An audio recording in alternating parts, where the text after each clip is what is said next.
Y'all, Matt Gaetz. Oh my goodness. Donald Trump, our next president of these United States of America. The president-elect Donald Trump announced that Matt Gaetz will be the next attorney general. Y'all do not understand how great this is. Matt Gaetz is not coming to play. Oh, yeah. I know the left is running scared right now. The Democrats are running scared. Matt Gaetz is not going to play. He is going to do what is right for this country, and he will make sure to wipe out all of this corruption. Let's go, baby. Yeah, your ears heard that correctly. Uncle Trump has tapped Matt Gaetz to be the new Attorney General of the United States of America. Yeah, man.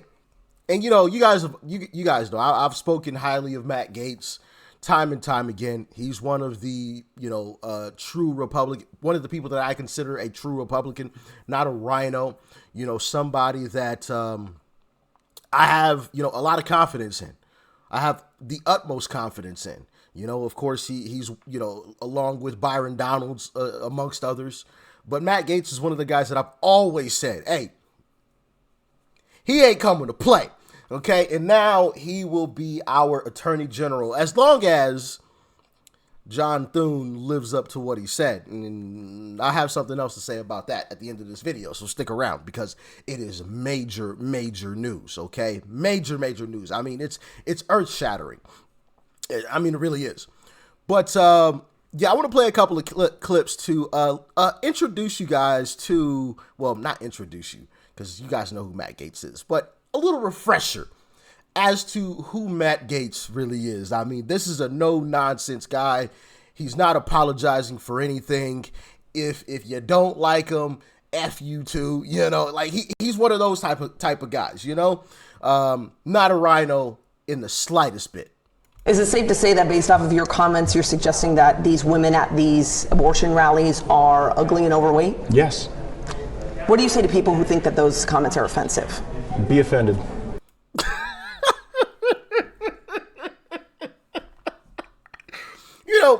Say what you want about the actual comments themselves, but for me, it is a little refreshing to have somebody who's not apologetic, who just says what they feel, how they feel, when they feel like it. And they aren't apologizing for it. They aren't bowing down to the establishment because they want to try to paint them as this horrible, terrible, no good, very bad person, right? Because they made a couple of comments. Be offended. Don't care. I said what I said and I meant what I said. Here's Matt Gaetz grilling Merrick Garland.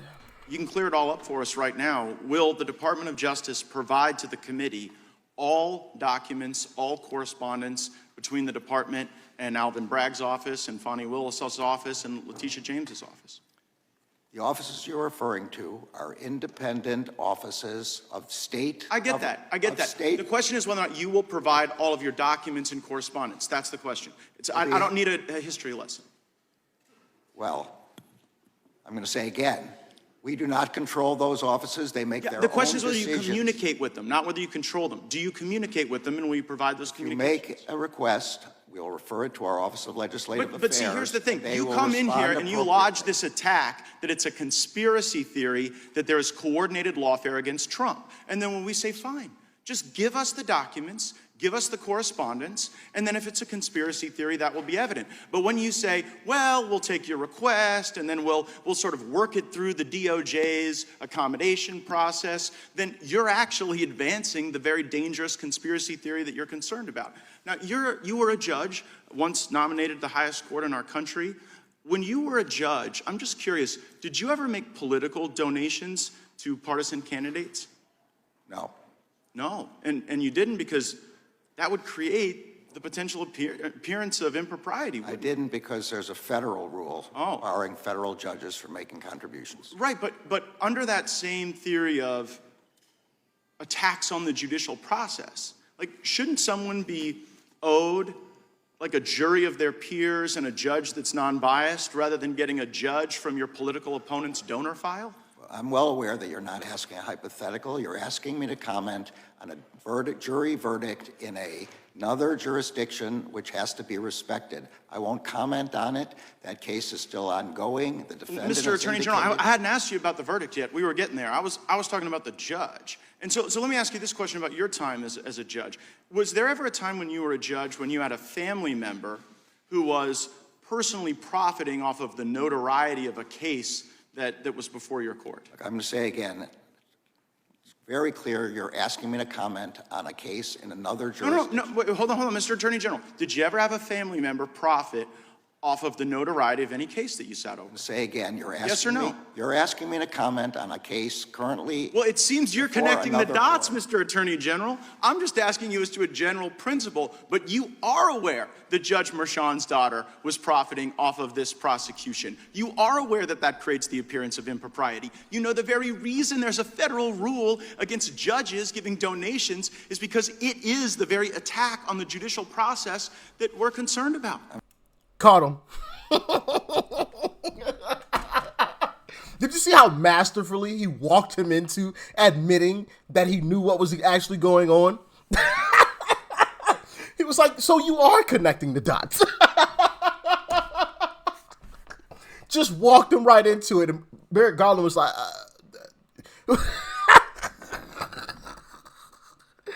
oh, man. That is our new Attorney General, guys. Yeah. Also, you guys remember when he nominated Trump to be Speaker of the House? Y'all remember that? Gaetz. Donald John Trump.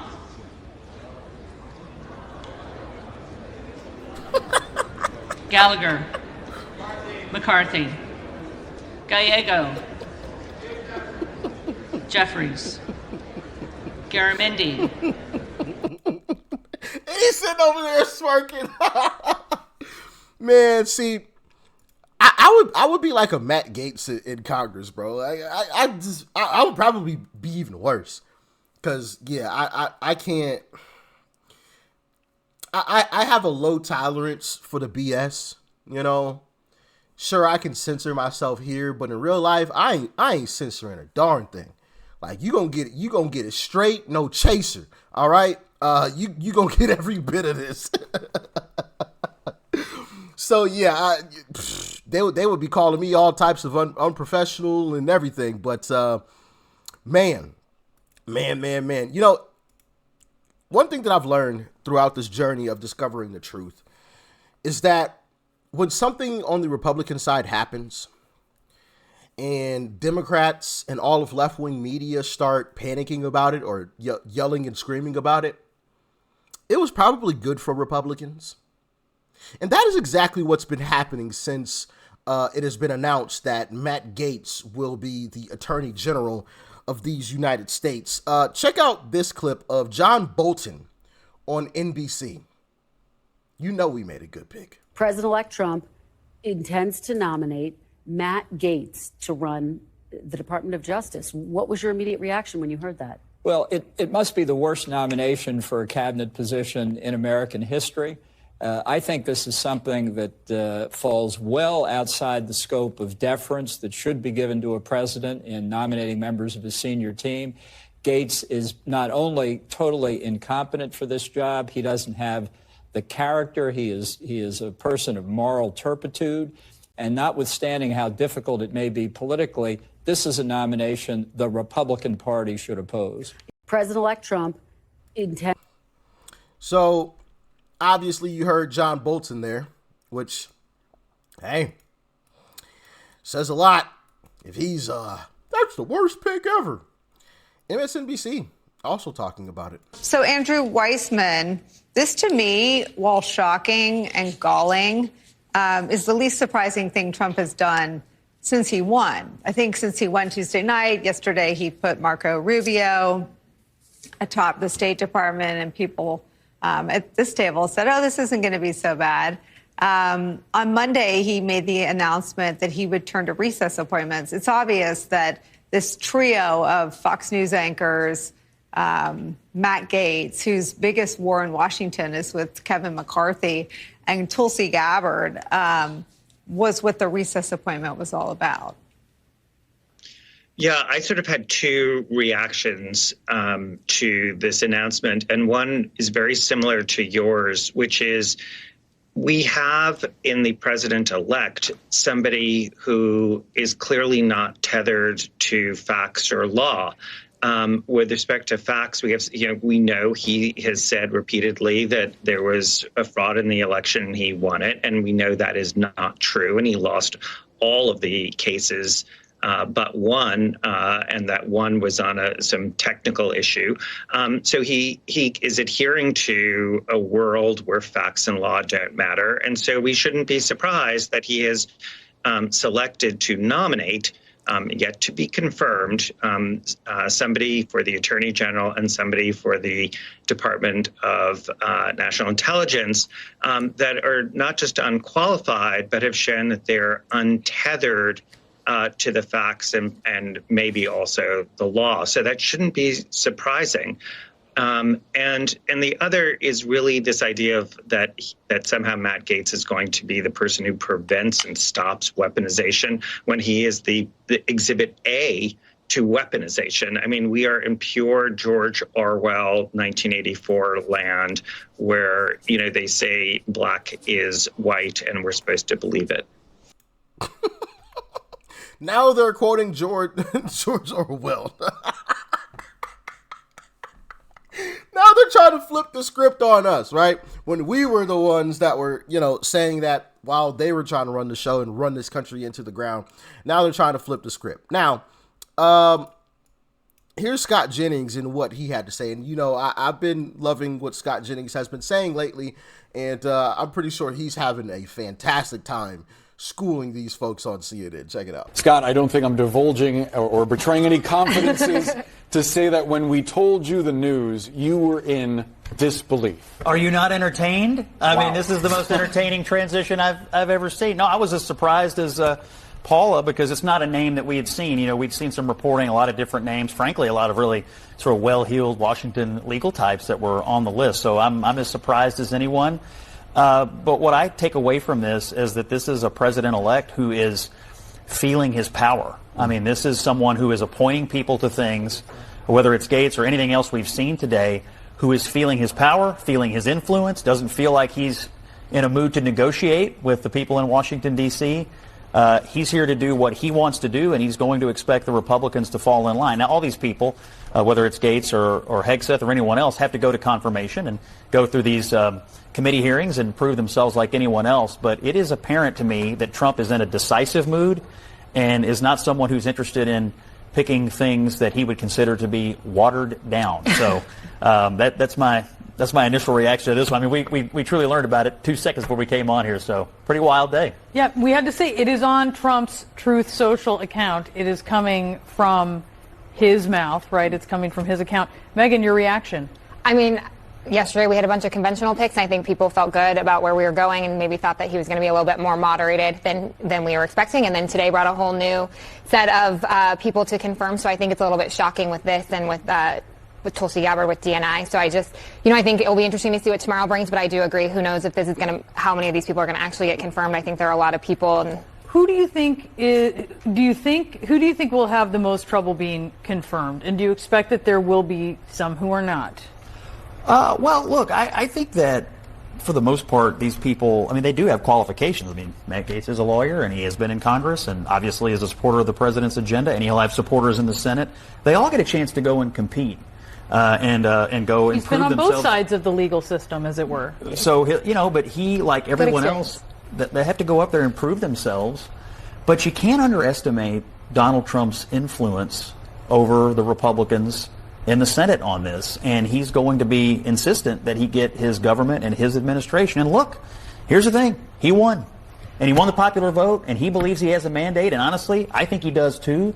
And some of these picks are conventional. Marco Rubio, for instance, well-known name. But some of them are designed to shake up Washington. And I am assuming that's what Donald Trump believes he's doing here with a few of these folks, is I'm not here to pick the Washington people, I'm here to pick the people who will shake up Washington. That's going to be one of them. But I also think... 1000%. And that's another thing. Trump could be playing chess, not checkers, and I'll explain. Trump could have picked Matt Gaetz, one, because, he knows Matt Gaetz is going to clean out the swamp, but also, or help him clean out the swamp and find the swamp creatures that are hiding in the depths. But also, he knows that Matt Gaetz isn't very well liked by the swamp. And anybody who's in the swamp is automatically, he's like the sunlight to vampires. They like, oh no, and he'll get to see who tries to push away Matt Gaetz, even though Trump said, hey, I want that guy. So a lot of these swamp creatures are going to expose themselves very, very early on. And, I said this in another video. Trump has a mandate. And we have shown America that the power does not lie with mainstream media anymore. The power lies with independent media, folks like myself. We've shown America that. Kamala spent over $1 billion and went $20 million. She burned through $1 billion in 3 months. Think about that. $1 billion in 3 months. And is now $20 million in debt. And she still lost in a landslide. So let me be clear about this once again. If any Republican in the Senate does not follow through with Trump's agenda, you will be gone. I'm not threatening anybody physically. I want to make that clear once again. I don't wish harm. I do not wish harm against anybody physically. Okay? I'm not promoting any type of violence. I want to make that clear. I am not promoting any type of violence. But you will not be reelected. You will not go back to the Senate. 1000%. And I'm not the only independent media guy who feels that way. There are others. And there is also, I thought I had it pulled up. Maybe I didn't. Goodness gracious, where did it go? It said, Elon Musk feels the same way. Check this out.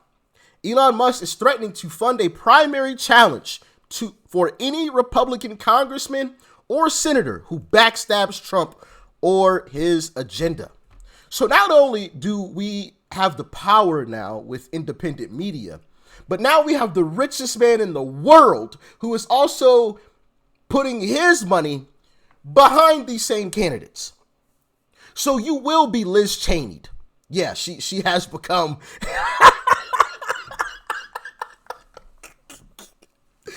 Oh, man, that's bad. Yeah, that's real bad. Yeah, but I'm using it.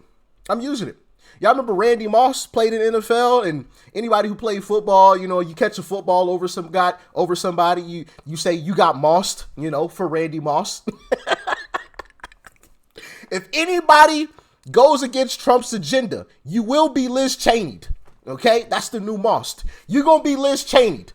You're going to be voted out in a landslide. We have the power now.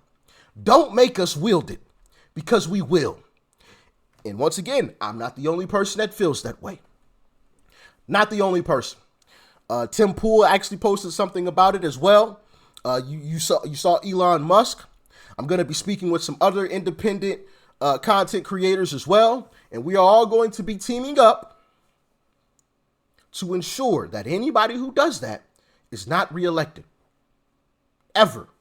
They will all be Liz Cheney'd. Okay? So, am I suspicious of Matt Gaetz possibly getting in? Yeah. But that's okay. I'm not going to cry over that. Because they're going to cry when they aren't reelected. They're going to cry real hard. Because we aren't going to forget. When I rearrange this room and I get a better setup and everything and make the background look real nice, because y'all been talking about me not painting my background back there. I'm going to fix that. I'm going to have a board right over here. Y'all can't see it. Of all the names of the traitors. And I'm going to be reminding y'all on a daily basis who these folks are. I already know the list of people who did not vote for Rick Scott. I got the list. And I will be looking at all of these folks very, very closely. And if they step out of line, they're going to get exposed on a daily basis. I'm going to be reminding the American people who these rhinos are. So, yeah. Take that however you want to take it. F around and find out if you must. We already did it with Liz Cheney. Don't make us do it again. Just had to get that off my chest because we ain't playing games no more. No games. No games. It's Matt Gaetz or you voted out. Sure. They have a little bit of the leverage at the moment. They do. That's just the fact, right? They can deny Matt Gaetz, and we can't really do much about it. Although there is a little bit of a way that we can kind of get around some of those things, and I'm not going to get into the technicalities of it today. And maybe J.D. Vance may pull some of those strings. I'm sure Trump will try to pull some strings as well. But I'm going to be watching this very, very closely. Very, very closely. And collectively, we're going to all get these people out. The same way we did with Liz Cheney. Yeah, we're going to Liz Cheney all these folks. Anyway, y'all let me know your thoughts and your opinions on Matt Gaetz being the new attorney general. I'm excited about it. Or maybe Trump's playing, chess, not checkers with it. He wants to expose the swamp creatures right up front. He knows that, they're going to, kind of to a true Republican like Matt Gaetz. And it's just going to be their knee-jerk reaction to expose themselves. Like, and Trump's going to see that. We're all going to see that. And they're going to be out of there. They're going to be out of there. So, yeah, man. Good times ahead. Good times ahead. Peace and love. I'm out.